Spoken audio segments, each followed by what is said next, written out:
Hello, welcome to Miniature Realms. My name's Stuart, and perhaps as a surprise to many, Wood Elf Realms are the next army or faction to get a glow up from Games Workshop with a release through their Arcane Journal and their army boxes and their range of miniatures. So I thought it's a perfect opportunity to paint something really old, a 1995 Marauder Dryad, and I think these are the ones that are coming back.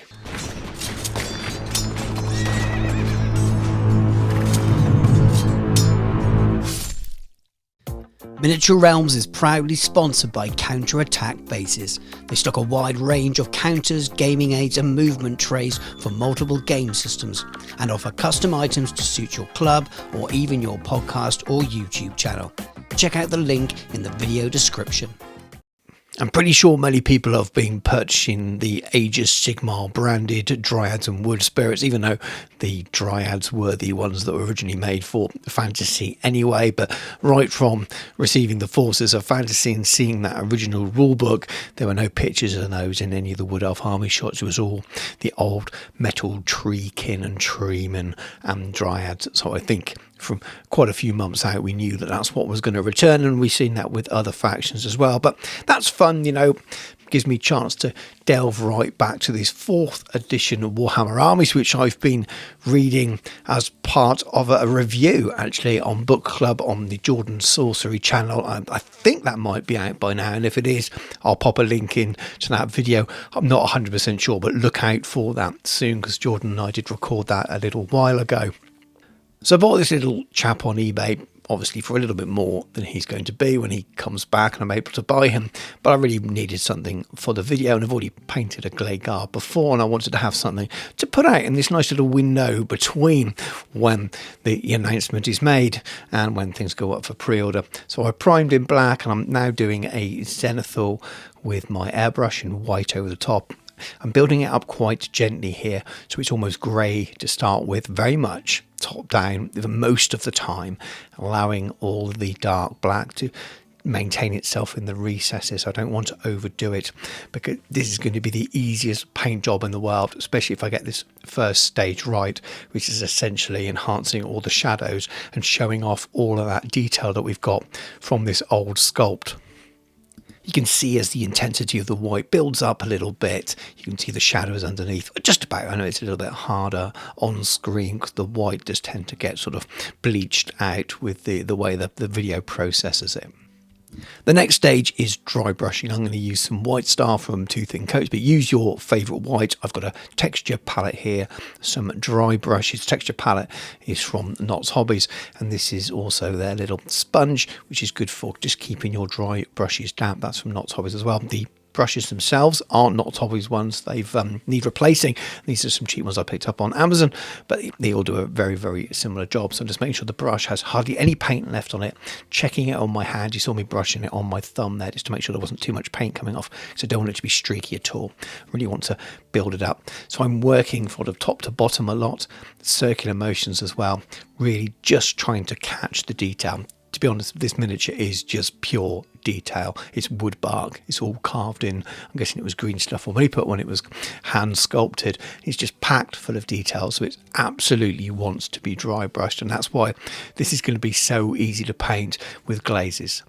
And there we are, fully Zenithal. The reason I did the dry brush, because it really, really gives the detail a boost. You can just see when I tilt it up the shadow underneath, and when I add the next stage, now you'll really see why that's important. And the next stage is these glazes. So we've got Cygor Brown, Gorgrunter Fur, Mantis Warriors Green and Skeleton Horde. And people have seen my channel before may well have seen my quick wood recipes. I've got them all on a wet palette. I've added water to the Cygor Brown and to the Gorgrunter Fur, just because they're a little bit more pigment heavy, and I need to make sure that they don't obliterate all of that detail. I really want it to run into the recesses, but also come away from the top areas a little bit, show some of that white through, so you've got that natural highlight built in. It'll do all the work for you. But I'm starting with Skeleton Horde here, and I'm placing it around the face. I want that to be lighter. I want your eyes to focus on that part of the Dryad. So to do that, I think it being a little bit lighter than the rest of the miniature really, really helps aid that. But essentially what I'm doing here is mixing these on the model, so wet blending on the miniature. And with contrast paints, that's super easy to do. So you're just painting them on in patches, because two of the paints are really quite thin, low in pigment, and the other two we thinned with a bit of extra water, probably 2 parts contrast to 1 part water. When I place them on the miniature like this next to each other while they're still wet, they just naturally blend together and give you this really nice effect. And you can't really go wrong with this. You can just have some fun with it. There's no wrong placement. There probably are placements that are a little bit better, so you might want to make it slightly lighter where the light would catch, but that's not always logical either.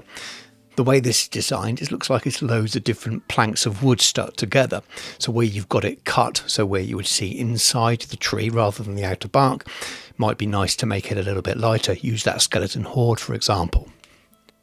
But that said, you may want to focus with the darker areas in the recesses more. It just will naturally look better.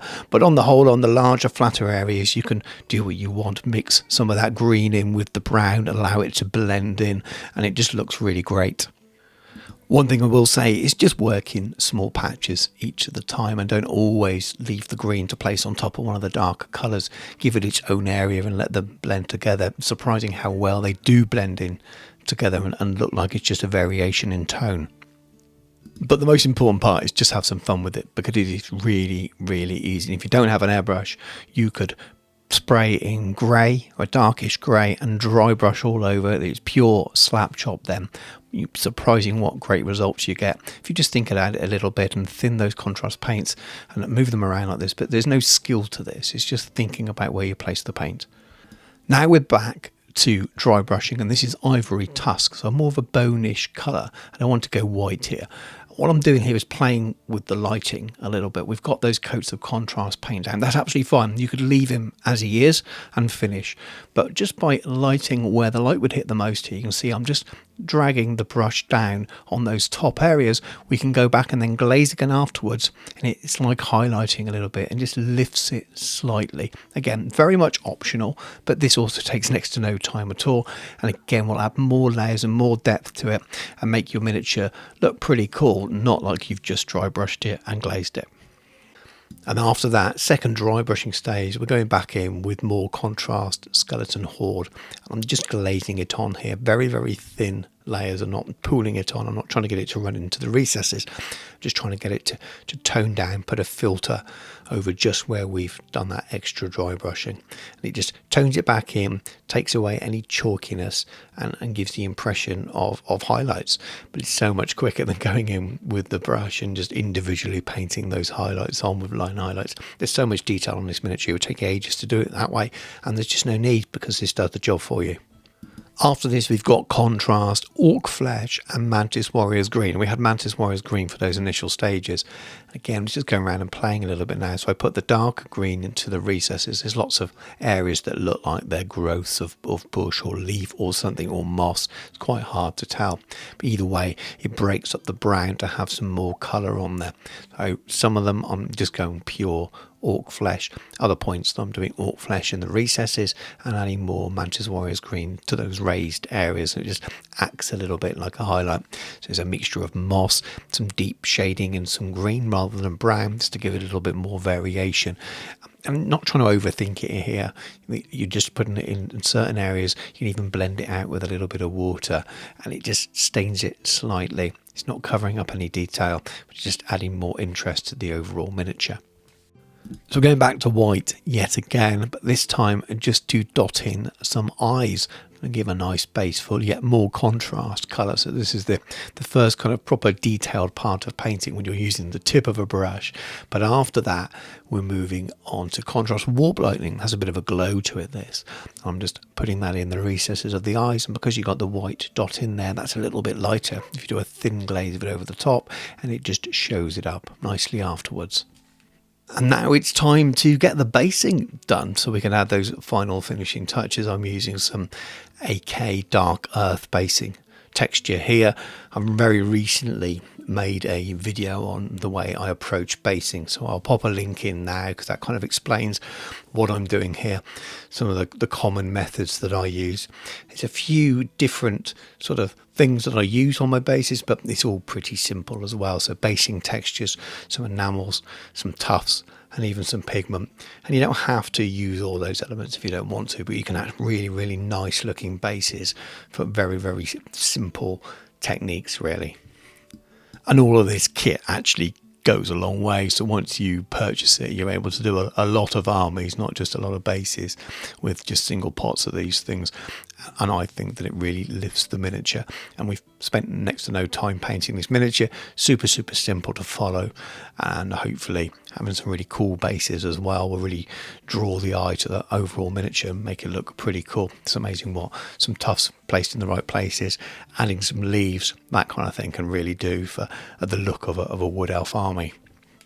Now, I always like to add a nice black rim to my bases, and that's him finished. But let's have a look at some proper pictures. And I think he's come out really well for what are extremely simple techniques. We are slap chopping essentially here, but slap chopping is just underpainting, and underpainting can do so much for you in saving time, but also give you really nice results. And a miniature like this that's pretty much pure detail, there's no flat areas at all, just really lends in to being dry brushed and then glazed with contrast paints. But I think, and I hope what this has shown you, that if you treat your contrast paints with a little bit of respect, maybe thin them slightly and think about how you apply them, you can get really nice results from them. It's not just a case of priming white and slapping them on. You can actually get quite a nice, what looks to be a high-end finish, and there's nothing in terms of complicated techniques involved in any of this. Just a nice neat base with a few things on, and some thought around how to use just 4 contrast colours essentially for most of it, the 5 if you include the eyes, but I really like the way it's turned out. You could use this same effect on the plastic dryads as well. There's enough detail on them to be done the same way. So I think you could copy this tutorial if you wanted to for either the metal ones or the newer, more modern plastics. And there's a little picture there of a glade guard that I actually painted a few months back. I'll pop a link in for that as well if you want to check out how to go about painting glade guard. A few more steps in that one, not quite as simple. Thank you very much for watching. Hope you enjoyed the video. I had fun with that one. It's nice and simple. And as soon as I opened my package from eBay with the miniature in, I knew it was going to make a nice quick paint job, but something that would make a nice quick video as well. So do let me know in the comments below whether the tips and tricks and techniques and things might be something you use, whether you're painting metal dryads or the plastic ones that are available through Age of Sigmar. I think they should work. Maybe you've got no dryads at all in your planned armies, and we're in that exciting period now between the announcement and when things go on pre-order. At the time of recording this, there's been no leaks, but they may well have been by the time you're watching this. So again, comment below, let me know what you think of the release, what we know about it, what articles there will be, what you're excited about, what do you hope to see, depending on what's relevant based on how much we know at the time. I have a lot of fun talking about Warhammer the Old World regardless of the content of it. If you'd like to support the channel, please do check out all the links in the video description. Patreon really is the best way you can support me. It helps me afford to make videos like this and have the time to record and edit and all of those things, but there are other links in there as well. And please do check out the channel sponsor, Counterattack Bases. But thank you very much for watching. Take care, and I'll catch you soon.